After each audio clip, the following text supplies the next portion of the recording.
오늘 온라인 예배에 참석하신 분들을 환영합니다. 등록을 원하시는 분은 새가족 담당 교육자에게 연락을 부탁드립니다. 오늘은 사순절 네 번째 주일입니다. 그리스도의 고난을 묵상하시기 바랍니다. 가정예배를 위한 예배 영상이 준비되었습니다. 두바이 한인교회 유튜브를 통해 매주 금요일 오전 11시 정해진 시간 가족과 함께 예배의 자리로 나아오시기 바랍니다. 고난주간 특별 새벽 예배가 4월 12일 일요일부터 15일 수요일까지 오전 6시 DKC 두바이 한인교회 유튜브 영상 예배로 드려집니다. 고난주간 예배의 자리로 나아오시기 바랍니다. 피택자 O팀이 첫 번째 강의가 4월 12일 금요일 저녁 6시 온라인 강의로 진행됩니다. 주일학교 학생들의 가정예배를 위한 예배 영상과 공과 영상이 교육부서별로 공유됩니다. 학부모님과 학생들은 공유된 자료를 통해 가정에서 예배의 자리로 나오시기 바랍니다. 주일 예배 예물을 세종문화센터에 배치된 헌금함에 직접 하실 수 있습니다. 또한 헌금을 위한 계좌가 준비되었습니다. 계좌로 입금하실 때 성함을 기입해 주시기를 부탁드리며 입금 후 헌금 종류를 담당 교육자에게 전달해 주시기 바랍니다. 주일 예배를 위한 유튜브 공식 채널 DKC 두바이 한인교회가 오픈되었습니다. 예배를 준비하는 마음으로 가족 모두 좋아요와 구독을 눌러주세요. 우리를 예배의 자리로 부르신 주님께 다 함께 경배와 찬양을 드리시며 나아가시겠습니다.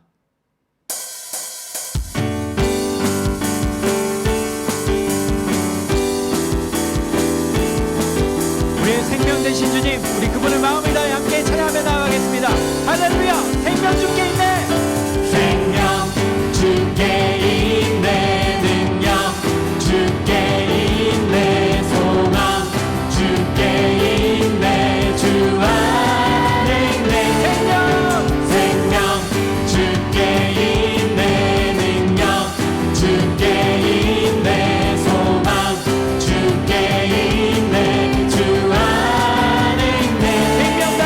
생명 다해 주 찬양하리. 힘을 다해 주 찬양하리. 내 생명 다해 내 힘을 다해 모든 소망 주님께. 생명 주께 있네. 능력 주께 있네. 소망 주께 있네. 주 안에 있네. 생명 주께 있네. 능력 주께 있네. 소망 주께 있네. 주 안에 있네. 생명 다해 주 찬양하리. 힘을 다해 주 찬양하리. 내 생명 다해 내 힘을 다해 모든 소망 주님께. 생명 주께 있네. 능력 주께 있네. 소망 주께 있네. 주 안에 있네. 생명 주께 있네. 능력 주께 있네. 소망 주께 있네. 주 안에 있네. 주 안에 있네. 주 안에 있네. 주 안에 있네. 주 안에 있네. 주께. 할렐루야! 주님께 영광의 박수 올려드립니다.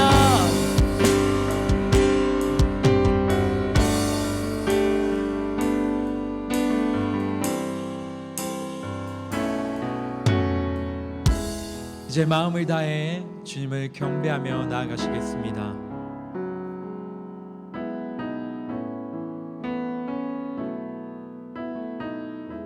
우리 함께 경배해. 우리 함께 경배해. 주 앞에 나와 무릎 꿇고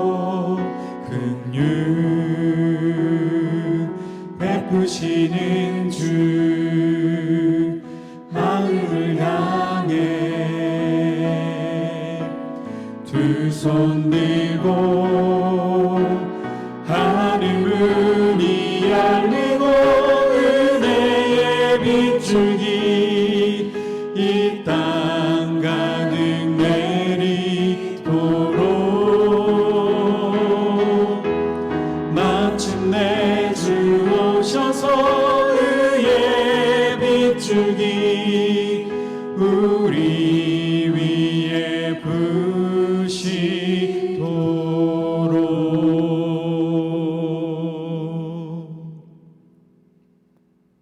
생명 되신 하나님, 하나님으로부터 공급되는 생명으로 살아가야 함에도 우리는 생명의 원천을 떠나 살았습니다. 주님 주시는 기쁨을 깨닫지 못했고 주님 없는 행복을 바랐습니다. 나의 힘으로 견디려 했고 참으려 했기에 작은 시련에도 넘어졌고 사랑에 실패했습니다. 주님 없는 관용으로 나의 의를 세우기 바빴고 속으로는 정죄하고 판단하기를 멈추지 않았습니다. 문제가 찾아올 때 그때가 하나님 앞으로 나아가야 할 때임을 깨닫지 못하고 염려에 파묻혀 허우적댔습니다. 주님, 우리 삶의 원천이신 하나님께 나아가 기도하지 못하는 우리의 미련함을 불쌍히 여겨 주옵소서.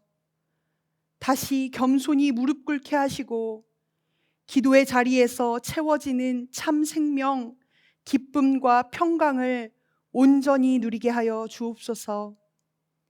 이제 하나님과 나만이 아는 은밀한 죄를 고백하며 침묵으로 참회의 기도를 계속합니다.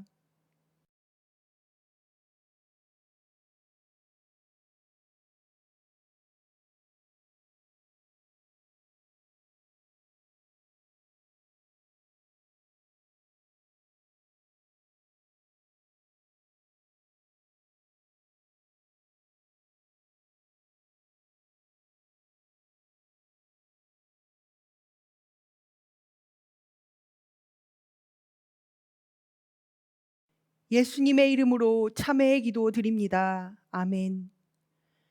그러므로 이제 그리스도 예수 안에 있는 자에게는 결코 정죄함이 없나니 이는 그리스도 예수 안에 있는 생명의 성령의 법이 죄와 사망의 법에서 너를 해방하였음이라.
창조주이시고 구원자이시며 저희 삶의 주관자 되시는 하나님 아버지, 이 시간 주님께서 당하신 고난을 묵상하며 경건한 마음으로 예배를 드립니다. 날 위해 십자가 지신 주님의 깊은 사랑을 기억하며 주님의 길을 따르는 참 제자의 삶을 살게 하옵소서. 살아계신 하나님, 지금 전 세계는 질병과 바이러스로 인하여 모든 질서가 무너지고 날마다 두려움과 공포 속에서 혼란의 시간들을 보내고 있습니다. 주님, 긍휼히 여겨 주옵소서. 저희가 세상의 무분별한 소리에 귀 기울이며 염려 근심하기보다는 지금 주님의 말씀 안에서 주님의 소리에 민감하게 하시어 주님의 뜻을 깨닫고 더욱더 엎드려 오염된 삶과 온전하고 전심으로 드리는 예배와 믿음이 없었음을 회개하게 하시고 일상과 영적 회복을 위해 기도하게 하옵소서.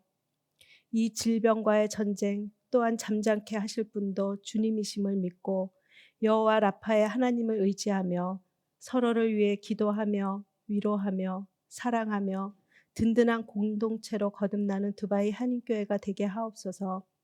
사랑의 하나님, 주님의 성전에 함께 모이지 못하고 각 가정에서 드리는 예배 가운데 함께 하시어 동일한 성령 충만의 은혜 내려주시고 하루빨리 예배의 처소가 열려 함께 예배하는 일상을 감사한 마음으로 누리게 하옵소서.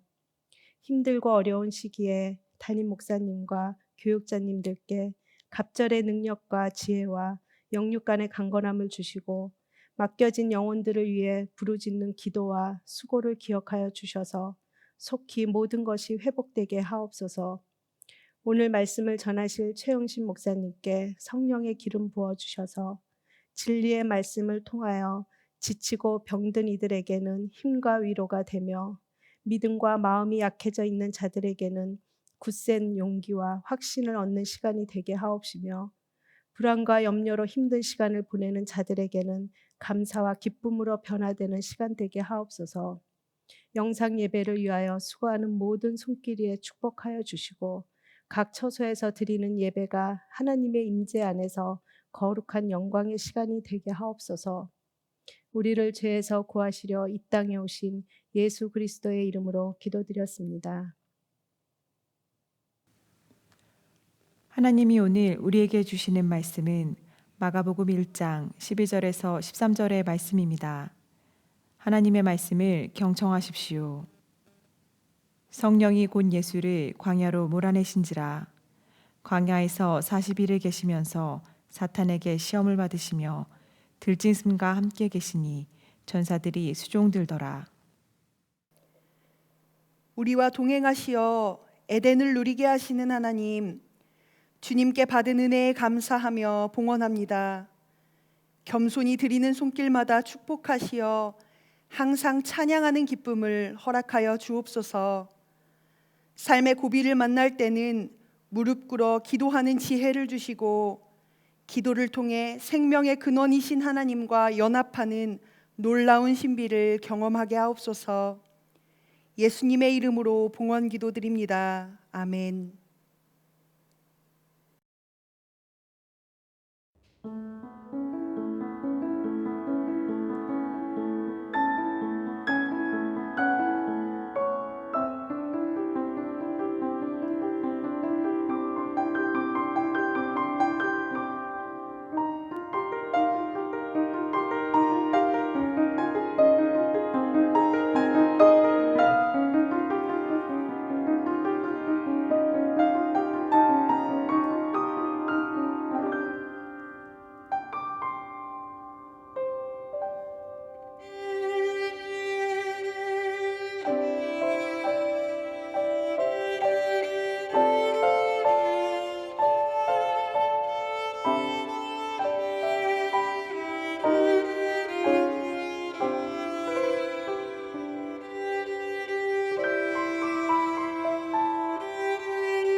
오늘도 영상으로 예배드리시는 두바이 한인교회 성도님들 삶 가운데에 하나님의 은혜와 평강이 가득하기를 간절히 소망합니다. 사순절을 지나며 4월 한 달간 나누게 될 설교의 주제는 고투입니다. 오늘 말씀의 제목은 광야입니다. 삶은 말 그대로 고투입니다. 외로운 싸움, 힘든 싸움이죠. 피아니스트 아르투르 르빈스타인은 이런 이야기를 합니다. 하루를 연습하지 않으면 자신이 알고, 이틀을 연습하지 않으면 친구가 알고, 사흘을 연습하지 않으면 청중이 안다라는 이야기를 해요. 피아노의 대가들도 좁은 연습실에 앉아서 그 피아노 앞에서 고투합니다. 바로 그 작은 연습실이 광야일 수 있겠죠. 운동도 마찬가지입니다. 운동은 상대방과의 싸움, 기록과의 싸움이 아닙니다. 자신과의 싸움이죠. 아무리 체육시설이 화려하고 최첨단이라 할지라도 운동하는 그 순간만큼은 광야입니다. 오늘 본문에도 두 번이나 반복해서 광야라는 단어가 나옵니다. 12절에도 광야, 13절에도 광야라는 단어가 나옵니다. 12절에 보면은 성령이 예수님을 광야로 몰아내십니다. 좀 좋게 표현하면은 광야로 초대하신 거죠. 그러나 그것은 부담스러운 상황입니다. 그럼에도 불구하고 예수님은 순종으로 그 부르심에 나아가죠. 믿음의 사람들 보면은 반드시 광야를 지나갔음을 저희는 깨닫게 됩니다. 아브라함도 마찬가지죠. 고향과 친척과 아버지의 집을 떠납니다. 집을 떠난다는 것 자체가 바로 광야에 들어섰음을 의미합니다. 아브라함은 광야로의 부르심에 순종합니다. 야곱도 뜻하지 않게 집에서 나와야만 했어요. 집 떠나는 것 자체가 바로 광야에 들어갔음을 의미하는 거죠. 노년에 그는 이런 고백을 합니다. 저는 나그네 삶 130년을 살았습니다. 험악한 세월을 보냈습니다. 이 말의 의미가 뭘까요? 저의 삶 자체는 광야였습니다 라는 거죠. 요셉도 형들에게 버림받고 애굽으로 팔려가 종살이하게 됩니다. 그의 삶 또한 광야였죠. 모세는 일이 틀어져서 화려한 왕궁에서 쫓겨나게 되고 광야로 피신합니다. 그의 삶은 광야죠. 다윗도 장인어른 사울을 피해서 광야로 도망칩니다. 엘리야도 이세벨 여왕의 협박 앞에 광야로 도망칩니다. 즉 믿음의 사람들은 광야를 한 번씩은 경험하게 되었어요. 세례 요한도 광야에서 외칩니다. 사도 바울도 부르심 앞에 광야로 나아갑니다. 예수님도 오늘 본문에 보면 어디에 서 계시죠? 광야에 계십니다. 광야는 목적지가 아닙니다. 광야는 통과해야 될 일종의 훈련소예요. 이스라엘 백성은 40년 동안 광야에서 훈련받았습니다. 또한 바벨론 포로 시절에는 70년 동안 종살이하며 연단받았어요. 그 70년의 삶은 광야의 삶입니다. 광야를 지나는 기간은 사람마다 다양할 것입니다. 어떠한 사람은 이미 광야를 지나신 분들도 계실 거예요. 그러나 이런 분들은 극소수일 겁니다. 어떤 분들은 수시로 광야를 마주하게 됩니다. 문제 뒤에 또 다른 문제, 산 뒤에 더 커다란 산, 즉 끊임없이 광야를 지나게 되죠. 어떤 사람은 애굽 종살이 400년처럼 평생을 광야와도 같은 삶을 지나실지 모르겠습니다. 그렇다면 왜 사람마다 이런 기간이 다를까요? 하나님이 하신 일인데 우리가 어찌 그 이유를 다 알 수 있겠습니까? 두바이에 오신 성도 여러분, 여러분의 삶은 어떠합니까? 아마 어떤 성도님들은 이렇게 이야기하실지 모르겠습니다. 한국보다도 아니면 다른 나라보다도 두바이의 삶이 평안하고 만족스럽습니다. 그러나 또 어떤 분들은 이런 고백을 하실지 모르겠어요. 아닙니다. 저의 삶은 그 어느 때보다도 혹독한 광야입니다. 영적인 광야, 관계의 광야, 재정의 광야, 건강의 광야, 자녀 문제의 광야. 그렇다면 하나님은 왜 우리에게 이러한 광야의 시간을 허락하셨을까요? 신명기 8장 2절 말씀입니다. 내 하나님 여호와께서 이 40년 동안에 내게 광야 길을 걷게 하신 것을 기억하라. 이는 너를 낮추시며 너를 시험하사 내 마음이 어떠한지 그 명령을 지키는지 지키지 않는지 알게 하려 하심이라. 하나님께서 이스라엘 백성들에게 왜 광야의 시간을 허락하셨습니까? 첫 번째, 너를 낮추시며, 바로 겸손입니다. 하나님께서 이스라엘 백성들을 겸손케 하시기 위하여서 광야로 부르셨습니다. 두 번째, 그 명령을 지키는지 지키지 않는지. 두 번째는 순종입니다. 결국 하나님께서 광야의 시간을 허락하신 이유는 무엇입니까? 겸손과 순종을 훈련시키기 위함입니다. 존 비비언은 광야에서라는 책에서 이런 고백을 합니다. 광야의 목적은 우리를 정화시키고 강화시키는 것이다. 광야에서 우리가 집중적으로 추구해야 할 것은 하나님의 공급하심이 아니라 그분의 마음이다. 광야를 지나며 우리가 주목해야 할 것은 무엇입니까? 하나님 이것도 주세요. 하나님 저것도 주세요. 그 무언가를 주시는 하나님의 손을 주목하는 것이 우리가 광야에서 주목해야 할 것입니까? 그렇지 않습니다. 바로 하나님의 마음입니다. 물론 광야를 지나면서 주시는 은혜와 공급하심이 있어요. 만나와 메추라기, 또 불과 구름 기둥, 또 물을 주시기도 하시죠. 또한 적들로부터 보호하시기도 하십니다. 그러나 이러한 공급하심 자체가 우리를 광야로 부르신 이유는 아닙니다. 이러한 은혜 혹은 혜택, 기적들, 이것은 수단에 불과합니다. 하나님이 우리를 왜 광야로 부르셨을까요? 그것은 하나님의 마음을 알게 하기 위함입니다. 즉 우리를 광야로 부르신 이유는 무엇입니까? 그 목적은 무엇입니까? 하나님의 마음이에요. 하나님의 마음이 무엇인지 알게 하시려고 우리를 광야로 부르셨습니다. 그럼 구체적으로 하나님의 마음은 무엇일까요? 신명기 8장 2절에 따르면 바로 겸손과 순종입니다. 그런데 어리석은 이스라엘 백성들은 하나님의 마음을 알지 못했어요. 그들은 여전히 교만했습니다. 불순종하죠. 자, 이제 40년 광야 생활 마치기는 했어요. 그러나 겸손과 순종이 몸에 배지 않았습니다. 약속의 땅에 들어가서도 여전히 교만하고 불순종의 삶을 삽니다. 즉 40년 훈련 받았지만 얼마나 이스라엘 백성들이 변하지 않는지를 보여주는 거예요. 즉 우리 안에 있는 죄와 쓴뿌리가 얼마나 집요하고 질긴지를 보여줍니다. 오늘 말씀에 보면 예수님은 광야로 나가셨습니다. 왜 나가셨을까요? 하나님의 마음을 알기 때문입니다. 그 하나님의 마음은 무엇입니까? 바로 겸손과 순종입니다. 예수님은 광야로 나가셨습니다. 바로 자기를 비우는 겸손, 그 겸손함으로 광야로 나아가셨어요. 또한 고난받기를 각오하신 순종의 모습으로 광야로 나아가셨습니다. 마가복음은 이 광야 시험을 아주 단순하게 이야기하고 있습니다. 그러나 마태복음과 누가복음은 조금 더 자세하게 광야 시험을 이야기하죠. 첫 번째, 돌들로 떡덩이가 되게 하라. 두 번째, 뛰어내리라.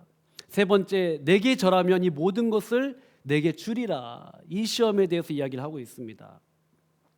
헨리 나우에는 이 시험을 이렇게 정의합니다. 첫 번째, 상황 부합의 시험. 떡을 만들라.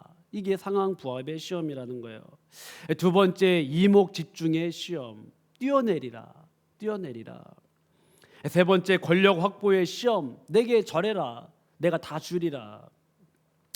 그러면서 사탄은 예수님을 자극하고 도발합니다. 어떤 이야기를 하냐면은 내가 만일 하나님의 아들이었거든, 너가 만일 하나님의 아들이었거든 한번 증명해 보라는 거예요. 보여달라는 거죠. 이렇게 도발하는 겁니다. 이 유혹과 시험은 예수님이 십자가 지실 때에도 또 한 번 반복됩니다. 마태복음 27장 40절입니다. 내가 만일 하나님의 아들이었거든 자기를 구원하고 십자가에서 내려오라. 너가 만약에 하나님의 아들이거든 십자가에서 내려오라는 거예요. 그럼 우리가 믿겠다라고 이야기합니다. 이런 사탄의 시험, 사람들의 유혹과 기대 앞에 예수님은 어떻게 반응하십니까? 겸손과 순종으로 반응하시죠. 즉 예수님의 생각이나 감정이나 능력이 아닌 하나님의 방법과 길을 묵묵히 따라가십니다. 그 주님께서 제자들을 초대하십니다. 나를 따르라. 나는 마음이 온유하고 겸손하니 내게 배우라. 즉 나를 따르라. 내게 배우라라고 주님은 초대하세요. 예수님을 따른다는 것은 겸손과 순종의 삶입니다. 즉 자기 부인과 십자가 지는 삶이에요. 예수님은 오늘 광야 시험을 통하여서 자기 부인과 십자가의 삶이 시작되었음을 보여주십니다. 오늘 본문 13절 말씀을 함께 읽도록 하겠습니다. 광야에서 40일을 계시면서 사탄에게 시험을 받으시며 들짐승과 함께 계시니 천사들이 수종 들더라. 예수님은 성령의 충만한 가운데에 광야로 나아가셨습니다. 광야에서 40일 동안 밤낮 금식하셨어요. 이 모든 것은 겸손과 순종의 삶이었습니다. 자기 비움과 하나님 따름의 삶을 보여주신 거예요. 그러면 무언가 예수님께 보상이 있고 대가가 있어야 하는 거 아닙니까? 혹은 영적으로 충만하여 엄청난 사역을 감당했다, 이제 이런 말씀이 이어져야 되는 거 아닙니까? 그런데 예수님이 마주한 현실은 무엇입니까? 광야에서 예수님에게 다가온 것은 무엇이에요? 바로 사탄의 시험입니다. 이해가 잘 안 되죠. 성령 충만하고 40일 금식 기도했는데 물론 육신은 고단하지만 영적으로는 에너지가 충만합니다. 이 정도 되면은 사탄이 근처에 얼씬도 못해야 되는 거 아닙니까? 그런데 사탄이 시험을 해요. 무슨 말입니까? 사탄은 언제든지 우리를 시험하고 넘어뜨리는 존재라는 거죠. 우리가 영적 슬럼프에 빠졌을 때에도, 우리가 낙심할 때에도 사탄은 우리를 넘어뜨리려 합니다. 혹은 우리가 영적으로 충만할 때에도, 은혜 받았을 때에도 사탄은 우리를 넘어뜨리려 해요. 또 무언가 봉사하고 헌신할 때에도 우리를 넘어뜨리려 합니다. 광야에서 예수님은 사탄의 시험과 도발에 감정적으로 대응하지 않으십니다. 사탄의 페이스에 흔들리지 않으시죠. 예수님은 하나님의 말씀과 의도에 주목하십니다. 그리고 겸손과 순종으로 묵묵히 하나님의 길을 걸어갔어요. 그 본을 보여주십니다. 그리고 하나님의 말씀으로 사탄의 유혹과 도발을 잠재우시죠.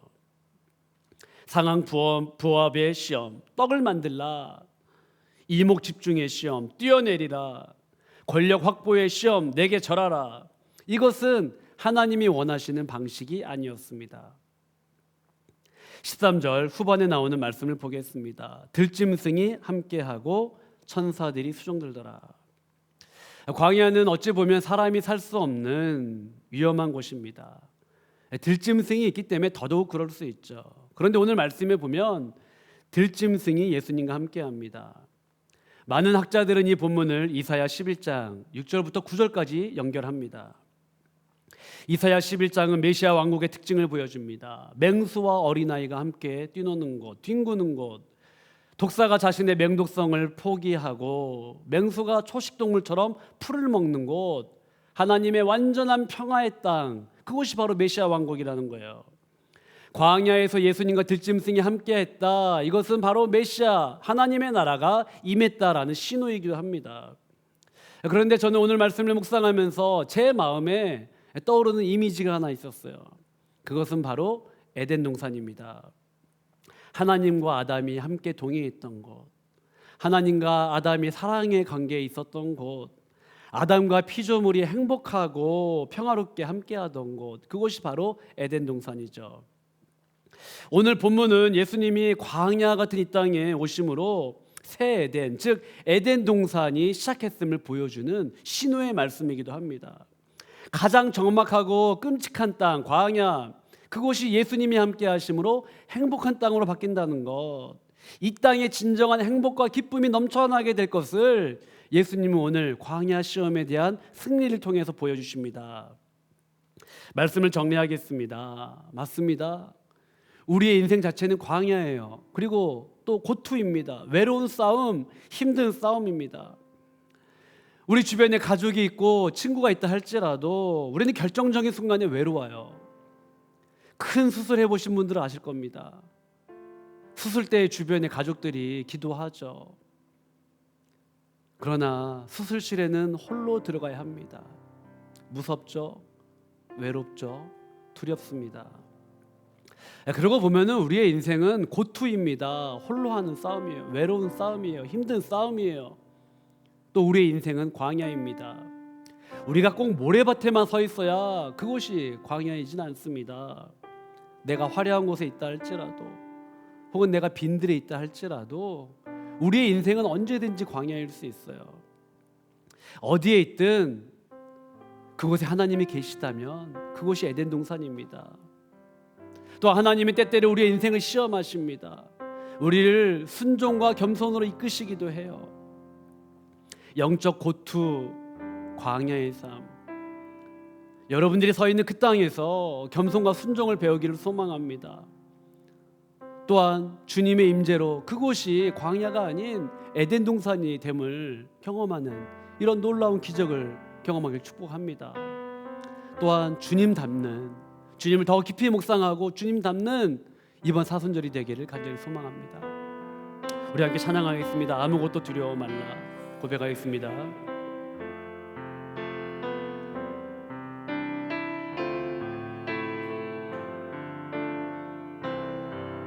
아무것도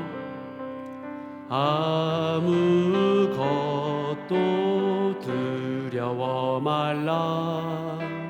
주 나의 하나님이 지켜주시네. 놀라지 마라, 겁내지 마라. 주님 나를 지켜주시네. 아무것도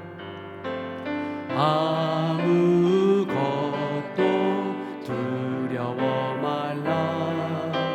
주 나의 하나님이 지켜주시네. 놀라지 마라, 겁내지 마라. 주님 나를 지켜주시네. 내 맘이 힘에 겨워, 내 맘이 힘에 겨워 지칠지라도 주님 나를 지켜주시네. 세상에 험한 풍파 몰아칠 때도 주님 나를 지켜주시네. 주님은 나의 산성, 주님은 나의 요새, 주님은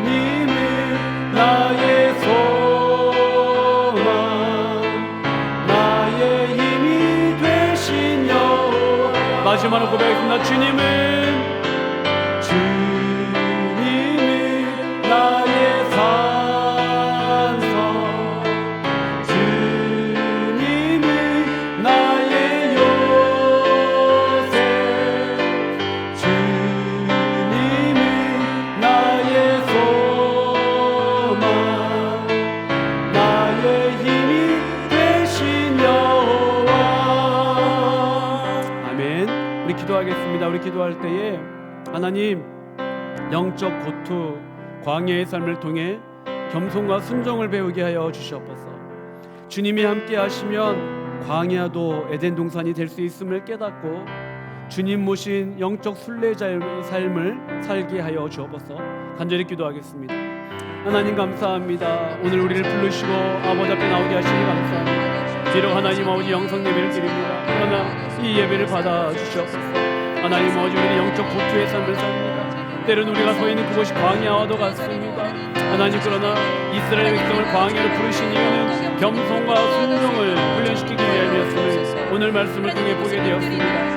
하나님, 우리가 서 있는 광야에서 겸손과 순종의 삶을 배우게 하여 주옵소서. 주님 함께 하시면 광야도 에덴 동산이 될 줄 믿습니다. 하나님이 함께 하시면 이 척박한 땅도 메마른 땅도 하나님 아버지, 하나님 기뻐하시는 에덴 동산이 될 줄 믿습니다. 아버지, 주님 모신 우리의 삶이 되게 하시고 그렇게 하나님 아버지 광야의 길을 걸어가는 영적 순례자의 삶을 살게 하여 주옵소서. 하나님 아버지, 오늘도 낭망하고 지친 성도들이 있습니까? 하나님 새 힘 허락하여 주시고 아버지 은혜 가운데 살 수 있는 귀한 믿음의 종 될 수 있도록 아버지 인도하여 주시옵소서. 주님, 마지막으로 기도하기 원합니다. 신철범 담임 목사님을 위해 기도하겠습니다. 영육간의 강건함을 허락하여 주시옵소서. 주신 비전과 사명 잘 감당하게 하여 주시옵소서. 또한 섬기시는 분들 위해 기도하겠습니다. 교역자, 또한 사역위원들, 또한 교사, 목자, 셀장들 위해 기도하겠습니다. 또한 이번에 피택된 분들 위해 기도하겠습니다. 잘 훈련받고 하나님의 마음에 합한 자로 세워 주시옵소서. 두바이 한인교회를 위해 기도하겠습니다. 특별히 어려움 당한 가정들이 있다면 하나님 긍휼히 여기시고 회복시켜 주옵소서. 두바이와 한국교회 대한민국을 위해 기도하겠습니다. 특별히 코로나로 인하여 고통 중에 있는 백성들 불쌍히 여겨주시고 회복시켜 주옵소서. 한 번 더 기도하도록 하겠습니다. 하나님 감사합니다. 이 시간 신철범 담임 목사님 위해 기도합니다. 지난 20여 년 동안 두바이에서 사역하시며 믿음의 길을 걸어오셨음을 하나님 기억하여 주시고 하나님 아버지 오하이시 57의 선교에 비전을 주셨습니다. 이 사명을 감당하고자 주 앞에 나아가오니 하나님 은혜 베풀어 주옵소서. 하나님 아버지 섬기시는 분들 위해 기도합니다. 교역자, 사역위원장, 하나님 교사와 목자와 세일장 하나님 붙들어 주시고 주님의 은혜 가운데 살게 하여 주옵소서. 특별히 이번에 아버지 피택 계신 분들이 있습니다. 하나님 세워주셨사오니 믿음의 길을 걸어갈 수 있도록 도와주시고 아버지 훈련을 통하여서 영적 광야를 통하여서 겸손과 순종을 배우게 하여 주옵소서. 두바이 한인교회를 위해 기도합니다. 어려움 당한 가정이 있습니까? 하나님 긍휼히 여겨주시고 속히 어려움을 지나갈 수 있도록 도와주옵소서. 두바이와 대한민국과 한국교회를 위하여 기도합니다. 하나님 도와주시고 아버지 은혜 가운데 승리할 수 있도록 주여 도와주옵소서. 하나님과 특별히 코로나로 인하여 고통 중에 있는 백성들이 있습니다. 아버지 불쌍히 여겨주옵시고 이들이 속히 회복될 수 있도록 아버지 인도하여 주옵소서. 이 모든 것을 아버지께 맡깁니다. 주님 함께 하시고 온전히 주 앞에 붙은 인생 되게 주님 도와주시옵소서. 하나님 감사합니다. 광야에서 우리를 먹이시고 입히시고 훈련시켜 주시고 하나님의 마음을 알게 하시니 감사합니다. 인생의 광야에서 겸손과 순종을 배우게 하여 주시옵소서. 자기 부인과 십자가의 삶을 배우게 하여 주옵소서. 더욱 주님 따라가며 배우며 닮아가는 우리 모두 되게 하여 주옵소서. 광야 그곳에서 뜨겁게 주님을 만나길 원합니다. 이번 사순절이 주님을 더욱 깊이 묵상하며 주를 만나는 시간 되게 하여 주시옵소서. 우리 주 예수 그리스도의 은혜와 하나님 아버지의 무한하신 사랑과 성령님의 교통하심이 영적 고투의 삶, 영적 순례자의 삶, 영적 광야의 삶을 살아가면서 주님이 함께 계심으로 그 광야가 새 에덴이 되며 하나님 기뻐하시는 동산이 됨을 경험하며 살아가기 원하는 두바이 한인교회 성도들 위해와 한국교회와 대한민국과 북녘의 고통 중에 있는 백성들과 지구촌 온 누리에 특별히 코로나로 인하여 어려움 당한 가정들 위해 이제부터 영원토록 함께 하시기를 간절히 축원하옵나이다. 아멘.